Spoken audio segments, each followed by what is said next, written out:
So, for my audience, I wrote a book, Lizzie and Me, to End Sexual Violence for Women, Children, and Sexual Minorities. So, I know that it must be a challenge at times, but I'm sure you're getting better and better and better to figure out, like, was it safe for me to come here? You just had met me, Mm, being able to read situations. mm. Tell us about you, what you do personally, and then also tell us about the average college female student, the average person that's on Tinder trying to go. Give them some advice that the average person probably wouldn't know based on your. Yeah. Well, it's a little different for sessions versus just on a dating site because there's different things that I look for, and I'm looking for somebody to come as a total submissive. So if they try to control the conversation, I won't see them. I turn away a lot more people than I accept, just because, and a lot of them probably would be safe, but it's not. I don't want any kind of question. I want to feel totally comfortable with anybody I let come over. So just the slightest wrong thing that they say, I'll say, I'm sorry, I'm not going to see you. And then I'll put them on my blacklist and I won't ever see them just because if there's a slightly even rude anything, like they're done, forget it. So I mean, but I think that as far as dating sites, they should also do that too. They shouldn't. I mean, just the slightest anything on the first conversation, if there is going to be a good indication of how that person is, in the long run. But um, it's a little easier for me because I'm looking for somebody totally submissive, and so that is a lot more black and white than it would be, in a dating thing. So, um, but I can't really explain what I do, but I definitely insist on talking to them on the phone, and then that, you know, is makes me decide whether I'll have them over or not. Got it, So, got it. yeah, because through text and everything, somebody you can't really tell what they're um, how they're saying things. You can be something totally different, but when you read it, it sounds, there's no punctuation necessarily, or you know, um, the way they say things. A couple of years ago, I was at a cuddle party, Mm-hmm. and they spend like half the time, good 45 minutes to an hour, talking about consent, Mm-hmm. um, and making it comfortable to say no. And there was one guy that was like had a full table, tying people up and everything on the side Mm-hmm. that was there.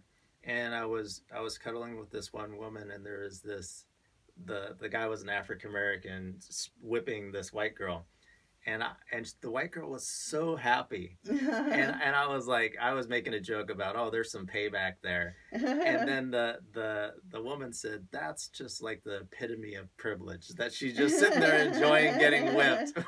Like we both laughed about that. Uh-huh. So would you say that and it was kind of something that we had gone into earlier, that a place of privilege and a good life, we like people look more towards like being yelled at, maybe the young woman that just like had the we all none of us have perfect childhood, but a Mm-hmm. more perfect childhood would just like want to date that guy that's more dominant towards her when her dad gave her everything. Yeah, yeah. It's kind of like we were saying how people that look for sessions that are always in charge. Same with like if they had one thing in their childhood, maybe they're looking for something totally different in their, because in a relationship you can kind of choose what kind of, um, all kinds of different backgrounds and stuff like that that maybe you don't have experience with or you're not familiar with. People always want to know what the other side is like. So I think that definitely could is be. is any of that stuff in our biology?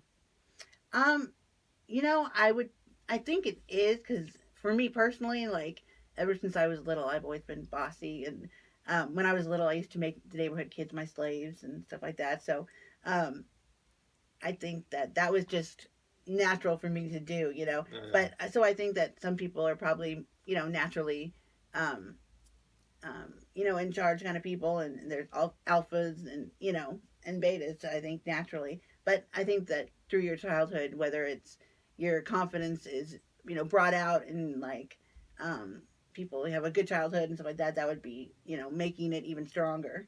But I think your childhood has a lot to do with you know your self esteem and stuff like that, and then based on your self esteem, I think kind of is a indicator of which way you'll probably go.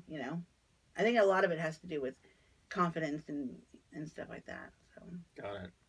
but So consent is very very important. It's the number one thing of in BDSM, because you have to trust the dominant one, because as a dominant, like, people are putting their trust in you because you're tying them up, you're doing all kinds of things, and they have to be able to trust you that you're going to take how they feel in consideration. And that's why um, I try to get as much information as I can on the phone, so I know exactly what they're looking for, so they don't have to worry about that. And plus, being in business so long, people know that I must be doing something right, or I wouldn't yeah, be yeah. doing it so Is that long. the importance for the safe word also? Because I know some women get turned off by guys having to over consent. Is it okay if I touch your leg? Is it okay if Yeah, I do that?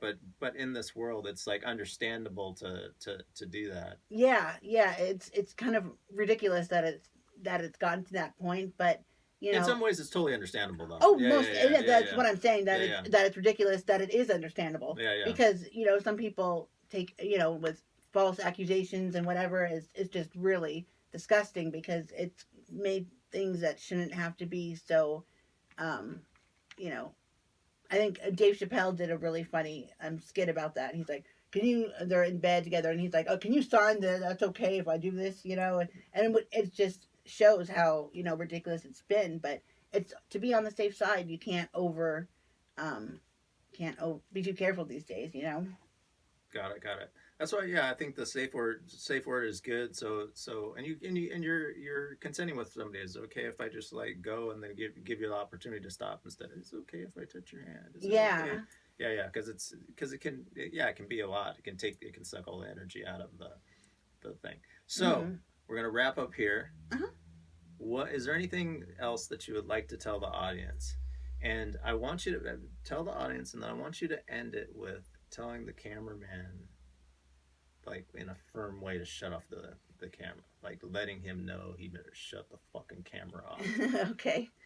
Um, well, I think BDSM is become a lot more comfortable to talk about with some of the movies out, and some of the people becoming more comfortable with sexuality in general. So you don't know if you like it until you try it. So you should give it a try, and whether it's just to cross off your bucket list, or to find a new hobby or something that you enjoy. Um, yeah, definitely give it a try and be open minded to try new things. You never know what you're going to find. You might end up loving it.